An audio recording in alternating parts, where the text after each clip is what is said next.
নবীজি বলছেন জাহান্নামে আমি উঁকি মেরে দেখেছি, জাহান্নামে দেখেছি বেশিরভাগ অধিবাসী, জাহান্নামের বেশিরভাগ মানুষ হচ্ছে উম্মতে মুহাম্মাদের নারী জাতি। বলেন নাউজুবিল্লাহ। এই নারী জাতি মানে আমার বোন, আপনার মা, আপনার স্ত্রী, আমার বোন, আমার মা, আমার স্ত্রী, আমাদেরই তো। নারী কি আমাদের বাইরে? কেন তারা জাহান্নামে যাবে? নবীজি বলছেন কয়েকটা কারণ। এক, তারা বেশি বেশি লানত এবং অভিশাপ করে। এক। দুই, তারা এমন কিছু কাপড় পরে শেষ জামানায় বাইরে ঘুরবে যে কাপড়গুলো পরেও তারা নগ্ন থাকবে। দুই, অর্থাৎ বেপরদামির কারণে। তিন, তারা বুক পিঠ চাপড়ায় প্রলাপ বিলাপ করে, এটা একটা কারণ। চার, তারা স্বামীর সাথে কখনো কখনো কুফরি করে। কেমন? স্বামী সারা জীবন যদি তাদের ভরণ পোষণ ভালোবাসা দিয়ে যায়, কোনো একদিন যদি কোনো সমস্যা সৃষ্টি হয় বলবে যে সারা জীবন তোমার কাছে কিছুই পাই না। এই সব কিছুর ঊর্ধ্বে একটা কারণ আছে, এই সব কিছুর ঊর্ধ্বে একটা কারণ আছে, সেটা হলো, শোনেন, তাদের উদ্ধত মস্তকটা আল্লাহ পাকের বিধানের সামনে সহজে অবনত হতে পারে না, চায় না। এগুলো কিন্তু সব মেয়েদের জন্য নয়, উম্মতে মুহাম্মাদের একটা অংশের মেয়েদের জন্য আল্লাহ নবী এইসব কথা বলেছেন। আবার এমনও মেয়ে আছে, শোনেন, এমনও মেয়ে আছে যারা ঈমান আমল টিকে রাখার জন্য না খেয়ে থাকতেও রাজি আছে। এমনও মেয়ে আছে, এমনও বহু দিনী মন দিনী মেয়ে আছে আমাদের সমাজে যারা ঈমান আমল ধরে রাখতে চায়, পরিবার তাকে রাখতে দেয় না। ফেরাউনের ঘরে থেকেও একজন মেয়ে জান্নাতে গিয়েছে, গিয়েছে কি না? গেছে। অতএব আমরাও যে দুধে দেওয়া তুলসী পাতা এমন নই, আমাদের মধ্যে বহু খারাপই আছে। কিন্তু নবীজি এখানে স্পেশালি বলেছেন যে শেষ জামানার মেয়েরা, নিসাউন কাসিয়াতুন আরিয়া, যারা কাপড় পরে নগ্ন থাকবে, মহিলাতুন মামিলাত, যারা অন্যকে আকৃষ্ট করবে, অন্যের দিকে আকৃষ্ট হবে, এরা জান্নাতে যাবে না, জান্নাতের গন্ধও পাবে না। নবীজি বলেছেন আমি জাহান্নামে দেখেছি বেশিরভাগ নারী জাতি। এখানে আমার মা, আমার বোন, আপনার মা, আপনার বোনের সতর্ক হওয়ার কি হেদায়েত আছে কি নাই? আর এই মেয়েদেরকে চালাই কি আমরা না অন্য কেউ? আমরাই তো আমাদের পরিবারকে চালাই কি না? আমরাই তো খাওয়াই পড়ে নাকি? তাহলে আমাদের পরিবারের বোনেরা কি পর্দা করতে পারবে না? প্রতিষ্ঠা করতে পারবেন না? পরিবারের আমাদের মায়েরা, বোনেরা, স্ত্রীরা পর্দা করবে না? এই দায়িত্ব আমাদের না? পরিবারের কর্তা আমরা নই? আল্লাহকে আমাদেরকে জিজ্ঞাসা করবেন না? অতএব আমরাও যেন সতর্ক হয়ে যায়, আল্লাহ পাক তৌফিক দান করুন। এই জন্য বলি, বিয়ে করতে হলে আগে দিনদারিতা দেখবেন, তারপর বিয়ে করবেন। দুনিয়াদারিতা দেখে বিয়ে করলে পরে পস্তাবেন। ছেলে মেয়ে উভয়ের প্রতি একই নসিহত। বিয়ে করতে যদি হয়, বিয়ে যদি করতেই হয়, তাহলে দিনদারিতা দেখে বিয়ে করুন। তারপর দেখবেন যে মেয়ের বংশ কেমন, সৌন্দর্য কেমন, এই সেই পরে দেখবেন। আগে দেখবেন দিনদারিতা ঠিক আছে কিনা। ছেলের ক্ষেত্রে একই বিধান। আগে দেখতে চান না কত বড় চাকরি করে, কত প্রপার্টিজ আছে, কত বড় বাড়ি, এগুলো পরে দেখবেন। আগে দেখবেন ছেলে নামাজ পড়ে কিনা, ছেলের মধ্যে সুন্নত আছে কিনা, এইগুলো আগে দেখবেন। এই বিয়ে নিয়ে প্রচুর জাহিলিয়াত সমাজে আছে, এই কারণেই পরিবারগুলো এখন ভেঙে যাচ্ছে। আল্লাহ পাক আমাদেরকে সুন্নাহ মেনে চলার তৌফিক দান করুন, বলে আমিন। নবীজি এখানে বলেছেন আমি জাহান্নামে দেখেছি বেশিরভাগ অধিবাসী নারী জাতি। আমাদের বোনদেরকে রিকোয়েস্ট করবো, সতর্ক হয়ে যান, আল্লাহর ওয়াস্তে সতর্ক হয়ে যান। কেন? শোনেন, কেন নবীজি বললেন, এই পয়েন্টটা একটু ভালো করে বোঝেন। কেন নবীজি এই উম্মতের মধ্যে বেশিরভাগ মেয়েকে জাহান্নামী বললেন? আপনি একটু চিন্তা করেন তো, এই উম্মতের মধ্যে কি এমন হয়েছে, এই উম্মতের মেয়েদের সাথে কি এমন হয়েছে যার ফলে মেয়েদেরকে আর ঘরে রাখা যায় না, সব বাইরে চলে আসতেছে? কি হয়েছে এই উম্মতের মেয়েদের? এই প্রবলেম তো আগে 200-500 বছর আগে ছিল না। 500 বছর আগে আপনি কি কোনো মেয়েকে দেখেছেন আমাদের মেয়েদের মতো বেপরদায় সারা রাস্তাঘাট, গ্রামগঞ্জ, একদম অফিস আদালত বাজার ঘাট সব ঘুরে বেড়াচ্ছে? দেখেছেন 500 বছর আগে, 300 বছর আগে, 200 বছর আগে? লাস্ট সমসাময়িক সময়ে কি এমন হলো যে মেয়েদেরকে আর ঘরে রাখা যায় না? আমি একটা শব্দ বলে দিই, বাসায় গিয়ে রিসার্চ করবেন, সব বলে দিব না। লাস্ট 100-200-300 বছরে একটা মুভমেন্ট, একটা আদর্শ ছড়িয়ে পড়েছে বিশ্বের বুকে, তার নাম হলো ফেমিনিস্ট রেভলিউশন। মনে থাকবে, ফেমিনিস্ট রেভলিউশন। এটা নিয়ে ঘাটাঘাটি করেন, বুঝতে পারবেন কেন জাহান্নামের বেশিরভাগ অধিবাসী জাহান্নামে যাবে, নারীরা কেন জাহান্নামে যাবে বেশি বেশি। এই মুভমেন্টটা নিয়ে পড়াশোনা করলেই বুঝতে পারবেন। আল্লাহ পাক আমাদেরকে বোঝার তৌফিক দান করুন, অন্তরের চোখ খোলার তৌফিক দান। নবীজি আরও বলছেন আমি জাহান্নামে গেলাম, জাহান্নাম আমাকে দেখানো হলো এবং সেখানে আমি একজন ফেরেশতাকে দেখলাম। কি দেখলাম? এই ফেরেশতা আমাকে দেখে হাসে নাই। সবাই মনোযোগ দেন, মেরাজের রাতের সবাই নবী সাল্লাল্লাহু আলাইহি ওয়াসাল্লামের সাথে হাসি মুখে সাক্ষাৎ করেছেন এই ফেরেশতা বাদ দিয়ে। নবীজি বললেন জিবরাইল আলাইহিস সালামকে, সে এত গম্ভীর কেন? তার চেহারা হাসি নাই কেন? জিবরাইল আলাইহিস সালাম বলছেন, যখন থেকে আল্লাহ পাক তাকে জাহান্নামের দায়িত্ব দিয়েছেন, যেদিন থেকে আল্লাহ পাক এই ফেরেশতাকে জাহান্নামের দায়িত্ব দিয়েছেন, ওই দিন থেকে তার চেহারার হাসি চলে গেছে। আর কিছু বলতে হবে? কেন হাসি চলে গেল? খুশিতে? জাহান্নামে আল্লাহ পাকের আযাব এবং এই আযাবের দায়িত্ব পালন করতে গিয়ে তার চেহারা থেকে হাসি চলে গেছে। নাউযুবিল্লাহ। নবীজি জানালেন তার নাম হচ্ছে মালিক। কি নাম? মালিক। আমরা দোয়া করি আমরা যেন তার সাক্ষাৎ না পাই, আমরা দোয়া করি আমরা যেন তার সাক্ষাৎ না পাই। আমিন। এবার নবী সাল্লাল্লাহু আলাইহি ওয়াসাল্লাম আসছেন, আসার সময় সুঘ্রাণ পাচ্ছেন। সুঘ্রাণ। ও একটা কথা বলি নাই, জান্নাতে তিনি যখন দেখলেন, সেখানে দেখলেন যে এখানে বেশিরভাগ অধিবাসী হচ্ছে এই উম্মতের গরিব মানুষরা। এই উম্মতের কারা? গরিব মানুষ, টাকা পয়সা কম, এত হিসাব কিতাব নাই, পাঁচ ওয়াক্ত নামাজ পড়ে, রোজা রাখে, সাধ্যমতো দান সদকা করে, সত্য কথা বলে, জান্নাতে চলে যাবেন সব। গরিবদের 500 বছর আগে, কত বছর আগে? তার মানে এই উম্মতের যদি কেউ গরিব হয়ে থাকি আমরা, কষ্টের কিছু আছে? ইনশাল্লাহ কষ্টের কিছু নাই। তাতে নবীজি আসছেন, তিনি বলছেন যে আমি একটা মিষ্টি জান্নাতি সুঘ্রাণ পেলাম। আমি জিজ্ঞাসা করলাম এটা কোত্থেকে আসছে? তখন জিবরাইল আলাইহিস সালাম বললেন, এই ঘ্রাণ আসছে ফেরাউনের মেয়ের চুল আঁচড়ে দিত একজন দাসী। হঠাৎ একদিন চিরুনি পড়ে গেল হাত থেকে, সে বিসমিল্লাহ বলে চিরুনি উঠিয়েছে, আর দাসী শুনে নিয়েছে বিসমিল্লাহ মানে? বিসমিল্লাহ মানে কি? আল্লাহর নামে মানে কি? তোমার কি ফেরাউন আমার বাবা ছাড়া আরো কোনো ইলাহা আছে নাকি? তখন সেই মহিলা বলেছিল, হ্যাঁ আমি এক আল্লাহর ইবাদত করি। ফেরাউনেরও রব হচ্ছে আমার আল্লাহ। এই অপরাধে তাকে ফেরাউন বড় আগুনের কুণ্ডলি খুঁড়ে তাকে ওখানে নামিয়ে দিয়েছিল, এবং তার 3টা কি 4টা বাচ্চা ছিল। এই সব বাচ্চাগুলোকে তার চোখের সামনে পুড়িয়ে মেরেছে। শেষে একটা বাচ্চা ছিল, কোলের বাচ্চা। এই বাচ্চাকে নিয়ে সে লাফ দিবে, তাকে বাধ্য করা হচ্ছে। সে তো নিজে মরতে রাজি, কিন্তু বাচ্চাটা মায়া লাগবে না, সে বাচ্চাকে নিয়ে লাফ দিতে চাচ্ছে না। তখন আল্লাহ পাক ওই বাচ্চার জবানে আল্লাহর কুদরত, আল্লাহর মুজিজা চালু করে দিলেন। ওই বাচ্চা কথা বলা শুরু করল। ওই বাচ্চা বললো, হে আম্মা ইসবিরি ইয়া উম্মা, হে আমার মা সবর করো। আমাদের জন্য আল্লাহ পাক জান্নাত রেখেছেন।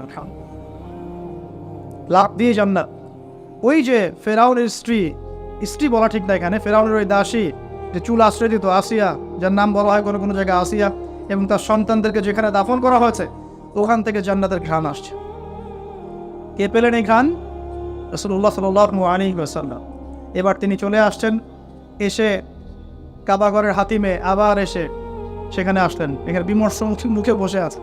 কেন মন খারাপ? যে আমি যদি এই ঘটনা যদি কালকে এখন সকালে সবাইকে বলা শুরু করি, সবাই তো আমাকে এখন কি বলবে? মিথ্যাবাদী বলবে। এমনিই তো মিথ্যাবাদী বলছে, এখন এই ঘটনা আবার বিশ্বাস করবে কি? এখন সকালবেলা আবু জাহেল আসছে, এসে বলছে যে কি নতুন কিছু ঘটনা করছে নাকি, নতুন কোনো ঘটনা আছে নাকি, টিটকারি করলো আর কি। রাসূল সাল্লাল্লাহু আলাইহি ওয়াসাল্লাম বলছেন, আমি গতকালকে আকসায় গিয়েছিলাম। এখন আবু জাহেল বলছে, ও আচ্ছা চমৎকার, আকসায় গিয়েছিলে, তাই নাকি? আর কি করেছো? বলছে, আমি এই ঘটনা ঘটেছে আমার সাথে। তখন সবাইকে সে ঢোল পিটায় নিয়ে আসলো, আরে আসো আসো, মুহাম্মদ কি বলে শোনো, দেখো কি বলে। তো পাগল হয়ে গেছে নাউজুবিল্লাহ। যে আকসায় গিয়েছিলে, বলো তো আকসায় কি কি আছে?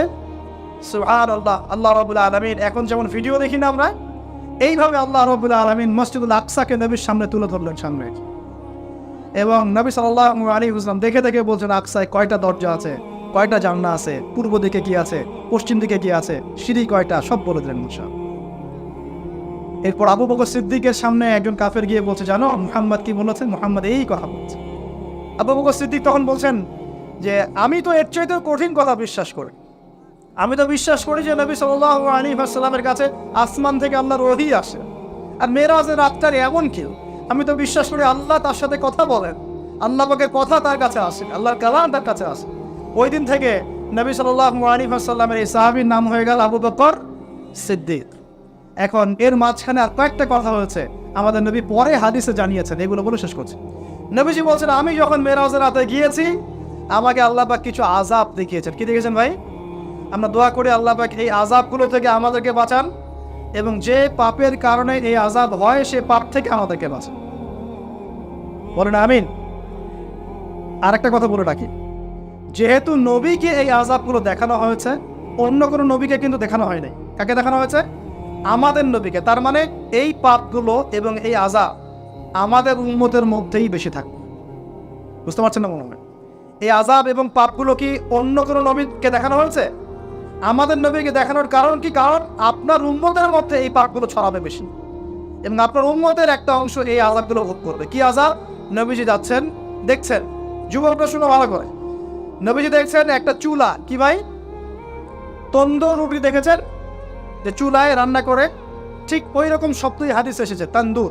এই চুলা এমন চুলা যার মাথাটা হচ্ছে সরু, নিচের দিকটা মোটা, নিচে আগুন জ্বলছে, ভিতরে কিছু মানুষ আছে, নিচ থেকে আগুনের দাবদাহ আসছে। যখনই আগুন আসছে জাহান্নামের, তখন তারা ধাউ ধাউ করে উপরে উঠছে, আবার যখন আগুন নেমে যায় তখন তারা নিচে নেমে যায়। নবীজি মর্মান্তিক দৃশ্য দেখে বললেন যে এরা কারা, যাদেরকে এমন আযাব দেওয়া হচ্ছে? জিবরাইল আলাইহিস সালাম বললেন, যুবক ভাই শোনেন ভালো করে, জিবরাইল আলাইহিস সালাম বললেন, এরা হচ্ছে আপনার উম্মতের সেই সব ব্যক্তি যারা বিবাহ বহির্ভূত জেনা করেছিল। এই পাপটা মারাত্মক। আল্লাহ পাক আমাদের সবাইকে পাপ থেকে ফিরে আসার তৌফিক দান করেন, এবং এই পাপ যদি করে থাকেন হতাশ হবেন না, তওবা করে আজকেই ফিরে আসবেন। তওবা করলে আল্লাহ পাক যে কোনো পাপ মাফ করে দেবেন ইনশাআল্লাহ। যে কোনো পাপ তওবা খাস করতে হবে, কোনোদিন এই পাপে লিপ্ত হওয়া যাবে না। আল্লাহ পাকের কাছে আসার গল্প করা যায় না, রাসূলের কাছে আসার গল্প করা যায় না। আসলে এখনকার মিডিয়াগুলো এতটাই নির্লজ্জ হয়ে গেছে। কেন বলছি শোনেন, ইসলামের সাথে শত্রুতা তো আছেই, কোনোদিনও আল্লাহর কাছে আত্মসমর্পণ করা লাগে এমন কোনো ওয়ার্ডও বলবে না। টাইটেল দিবে ভূমিকম্পের কাছে মানুষ কত অসহায়, টাইটেল দিছে একটা। প্রাকৃতিক বিপর্যয়ের সামনে মানুষ কত অসহায়, প্রকৃতির কাছে মানুষ কত অসহায়, এসব টাইটেল দিয়ে ভিডিও দিচ্ছে। ওই যে ভূমিকম্প ইস্যুতে একটা বারও বললো না যে এই আল্লাহ পাকের কাছে, আল্লাহর শক্তির সামনে মানুষ কত অসহায়। ওই শব্দ ব্যবহার করা যাবে না। ওই শব্দ ব্যবহার করলে আপনি মৌলবাদী হয়ে যাবেন। যে প্রকৃতিটা কি? প্রকৃতি কে? প্রকৃতি কাকে বলে? কত প্রকার? প্রকৃতির স্রষ্টা কে? প্রকৃতি কে নিয়ন্ত্রণ করছে?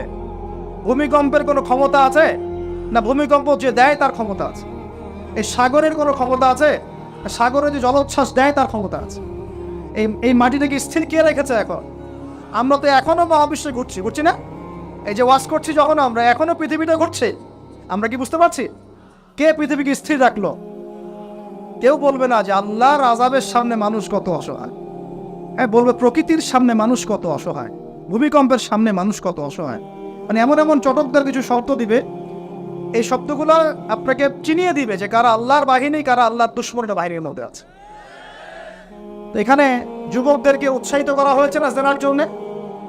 আর নবী সাল্লাল্লাহু আলাইহি ওয়াসাল্লামকে কেন দেখানো হলো? কারণ তার উম্মতের মধ্যে জেনার পাপ ছড়িয়ে পড়বে বেশি। কিসের মধ্যে? চুলার মধ্যে শাস্তি দেওয়া হচ্ছে, চুলায় শাস্তি দেওয়া হচ্ছে। নবীজি বলছেন তাদের ভিতর থেকে এত দুর্গন্ধ বের হচ্ছিল যেন মনে হচ্ছিল যে কোনো পাবলিক টয়লেটের পাশ দিয়ে আমরা যাচ্ছিলাম। প্রিয় ভাই, আল্লাহর ওয়াস্তে জেনার ধার কাছেও যায় না। আল্লাহ পাক বলেছেন ওয়ালা তাকরাবু জিনা, জেনার কাছেও যেও না। এক নম্বর শাস্তি কি রেখেছেন নবী সাল্লাল্লাহু আলাইহি ওয়াসাল্লাম? কিসের শাস্তি? তন্দুর চুলার মধ্যে আগুনের শাস্তি। কিসের পাপের কারণে? বলেন, জেনা। এই উম্মতে মুহাম্মাদের মধ্যে জেনা ছড়িয়ে পড়েছে কিনা? এখন আমরা কি এই স্রোতে গা ভাসাবো না দূরে থাকবো? আমরা হালাল উপার্জনের সোর্স তৈরি করব, করে হালাল বিয়ে করবো ইনশাআল্লাহ। হালাল উপার্জনের মাধ্যম তৈরি করবেন, করে বিয়ে করবেন ইনশাআল্লাহ। বিয়ের আগে কোনো পীড়িত নাই, সব পীড়িত বিয়ের পর ইনশাআল্লাহ পারা যাবে ইনশাআল্লাহ। আর সব আগে ভাগে খেয়ে শেষ করে ফেললে পরে খাবেন কি? তাই না বিষয় না? আচ্ছা, এবার সামনে যাই। নবী সাল্লাল্লাহু আলাইহি ওয়াসাল্লাম সামনে গেলেন, গিয়ে দেখলেন, এবার দেখলেন কিছু মানুষ বসে আছে, সামনে আছে টাটকা তরতাজা গোশত, একদম ধোঁয়া উঠতেছে, একদম মনে করে ওই কালা ভুনার মতো। আর পাশে রাখা আছে পচা নোংরা আবর্জনাময় গোশত। এই মানুষগুলো ভালো গোশত খাচ্ছে না, এই মানুষগুলো পচা গোশতগুলোই খাচ্ছে, দুর্গন্ধযুক্ত। নবীজি বললেন এরা কারা? নবী সাল্লাল্লাহু আলাইহি ওয়াসাল্লামকে বলা হচ্ছে এরা আপনার উম্মতের সেই সব ব্যক্তি যারা বিবাহিত, ভালো করে শোনেন, এরা আপনার উম্মতের সেই সব ব্যক্তি যারা বিবাহ বহির্ভূত সম্পর্ক করেছে।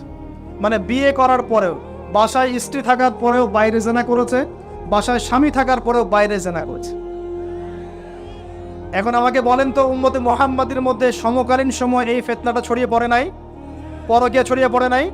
এটা হলো পরকীয়ার স্পেশাল শাস্তি। কারণ পবিত্র হালাল ফ্রেশ জিনিস ওদের ঘরে ছিল, খাইতে ভালো লাগে নাই, ওদের ওই নোংরা পচা জিনিস খেতে ভালো লেগেছে। আল্লাহ পাক কিয়ামতের মাঠেও ওই বারজাখের জীবনেও ওই একই শাস্তি দিবেন ইনশাআল্লাহ। আর এখন তো মিডিয়ার মধ্য দিয়ে এই যে বিভিন্ন সিরিয়ালস, নাটক, হাবি জাবি, এগুলোর মধ্য দিয়ে এটাকে উস্কে দেওয়া হচ্ছে, এটাকে অ্যাভেলেবেল করে ফেলা হচ্ছে। আর যারা বড় বড় শহরে থাকে এগুলো তো ফিতনা আরও বেশি। আল্লাহ পাক আমাদের মা বোনদেরকে বোঝার তৌফিক দান করুন, আর আমাদের ভাইদেরকেও বোঝার তৌফিক দান করুন। আমাদের সবাইকে আল্লাহ পাক পরকীয়ার মতো নোংরা পাপ থেকে হেফাজত করুন, বিবাহ বহির্ভূত সম্পর্ক থেকে হেফাজত করুন। আরও সামনে যান, নবীজি দেখলেন এবার একটা রক্তের নদী। কিসের নদী ভাই?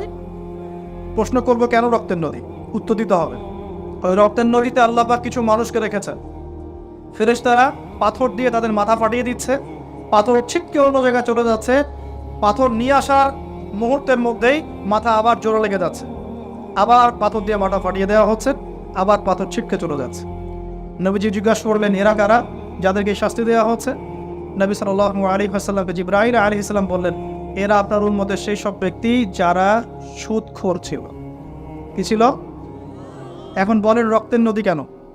বলেন, উত্তরটা দেখি কে বলতে পারবেন? শুনলেন?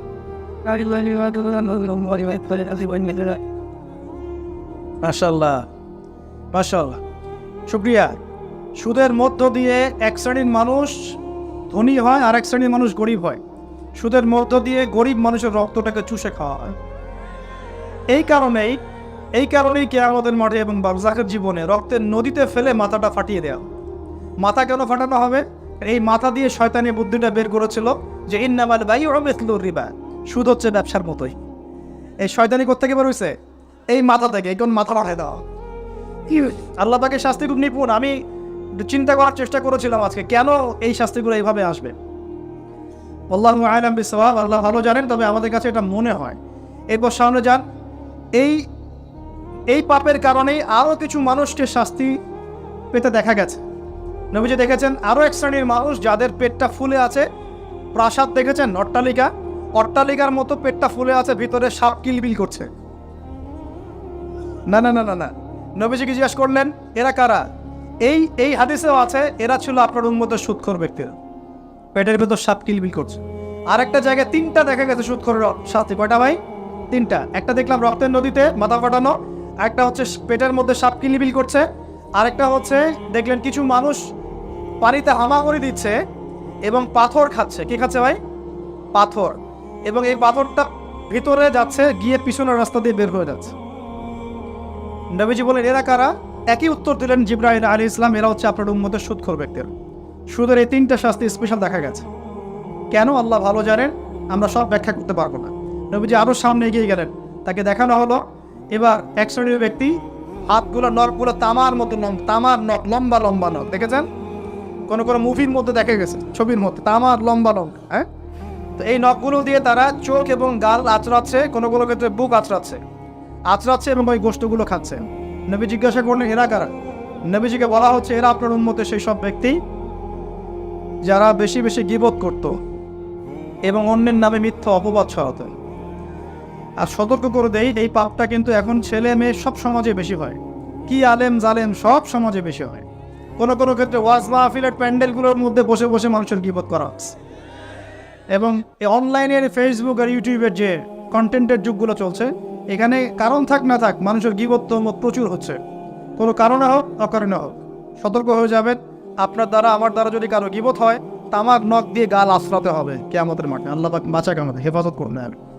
এবং এই পাপের আরেকটা শাস্তি দেখা হয়েছে, ওই যে নিজের ভাইয়ের গোশত ছিঁড়ে ছিঁড়ে খাচ্ছে। এই শাস্তিও নবী সাল্লাল্লাহু আলাইহি ওয়াসাল্লাম দেখেছেন গীবতের কারণে। সামনে গেলেন, দেখলেন এক শ্রেণীর মানুষকে আগুন খাওয়ানো হচ্ছে এবং আগুনগুলো পিছনের রাস্তা দিয়ে বের হয়ে যাচ্ছে। জিজ্ঞাসা করা হলো তারা কারা? নবীজিকে বলা হচ্ছে এরা আপনার উম্মতের সেই সব ব্যক্তি যারা এতিমের মাল ভক্ষণ করত। এতিমের মাল অন্যায়ভাবে ভক্ষণ করে খেয়ে ফেলত। আছে কি নাই সমাজের মধ্যে? নবীজি আরও সামনে গেলেন, দেখলেন এক শ্রেণীর মানুষ কাঁধে অনেক বোঝাগুলো হালকা করার বদৌলতে উল্টা তারা বোঝা হালকা না করে আরও কিছু বোঝা ঘাড়ে নিচ্ছে। লাকড়ির বোঝা ঘাড়ে নিয়ে পথ চলার চেষ্টা করছে, কিন্তু পথ চলতে পারছে না। নবীজি বলেন, এরা তো অদ্ভুত, এরা তো চাইলে বোঝা হালকা করে চলতে পারত, বোঝা আরও নিয়ে চলছে কেন? নবীজিকে বলা হচ্ছে, এরা আপনার উম্মতের সেই সব ব্যক্তি যারা দায়িত্ব যতটুকু নিয়েছিল অতটুকু তো পালন করতে পারতোই না, আরও দায়িত্ব চেয়ে নিত মানুষের কাছে। দায়িত্ব চেয়ে নেওয়ার সংস্কৃতি চলছে না এখন। যোগ্যতা থাক আর না থাক, মানুষ দায়িত্ব চাচ্ছে না। দায়িত্ব না দিলে লাখ করে, যোগ্যতা থাক না থাক, মানুষকে দায়িত্ব চেয়ে নিচ্ছে কিনা। দায়িত্ব নেওয়াটা বড় কথা নয়, পালন করাটা বড় কথা। না করতে পারলে এই শাস্তি ভোগ করতে হবে। আল্লাহ পাক আমাদের সবাইকে হেফাজত করুন। এবার সামনে গেলেন, দেখলেন এবার তো মুশকিল। সামনে গিয়ে দেখলেন এক শ্রেণীর মানুষ, কয়েকটা মানুষ না, এক শ্রেণীর মানুষ, যাদের জিহ্বাগুলোকে, ঠোঁট আর জিহ্বাগুলোকে আগুনের কেচি দিয়ে কেটে ফেলা হচ্ছে। নবীজি বললেন, এরা কারা? রাসূল সাল্লাল্লাহু আলাইহি ওয়াসাল্লামকে বলা হচ্ছে, এরা আপনার উম্মতের সেই সব ব্যক্তি যারা ছিল ওয়াইজ বক্তা, আলেম ওয়াইজ বক্তা, যারা মানুষের সামনে দ্বীনের কথা বলতো কিন্তু নিজেরাই সেই দ্বীনের প্রতি আমল করত। আল্লাহ রাব্বুল আলামিন আমাকে এবং আপনাদের সবাইকে এই মর্মান্তিক শাস্তি থেকে বাঁচানা। যা বলবো তার উপর আমল করার তৌফিক দান করুন, যা জানবো তার উপর আমল করার তৌফিক দান করুন। যা বলি আমল করি না সেটা প্রয়োজনে বলার দরকার নাই, এটা আমল করি না সেটা প্রয়োজনে বলার দরকার নাই। আল্লাহ পাক আমাদেরকে রাসূলের সুন্নাহ মাফিক দাওয়াতি কাজ করার তৌফিক দান এবং এই শ্রেণীর বক্তার অন্তর্ভুক্ত হওয়া থেকে আল্লাহ পাক আমাদেরকে বাঁচাবেন। এইভাবে তিনি আরও বেশ কিছু শাস্তি দেখলেন, তারপর তাকে ফিরিয়ে আনা হলো। এই মেরাজের ঘটনা এভাবে শেষ হলো। এখন এই পুরো মেরাজের ঘটনা আমরা শিখলাম রাসূলুল্লাহ সাল্লাল্লাহু আলাইহি ওয়াসাল্লামের এই মেরাজ উম্মতে মুহাম্মাদের জন্য খাস কিনা, আমাদের জন্য খাস কিনা। এরকম ঘটনা কি বিশ্বে আর কোথাও ঘটেছে? এই পুরো হিস্ট্রির মধ্যে কি এরকম ঘটনা কখনো ঘটেছে? অন্য কোন নবীর সাথে ঘটেছে? অন্য কোনো উম্মতের সাক্ষী আছে? আমরা সাক্ষী আছি, আমাদের নবীর সাথে ঘটেছে। আমাদের নবীর ক্ষেত্রে জীবনের এই বিস্ময়কর ঘটনা একবার ঘটেছে। আল্লাহ পাক কি কোনো নবীকে তার কাছে নিয়ে ওহী করেছেন? আসুন, এই মেরাজে যে বিষয়গুলো আমরা শিখলাম, আমরা সবাই এর উপর আমল করার চেষ্টা করি। আল্লাহ পাক তৌফিক দান করুন।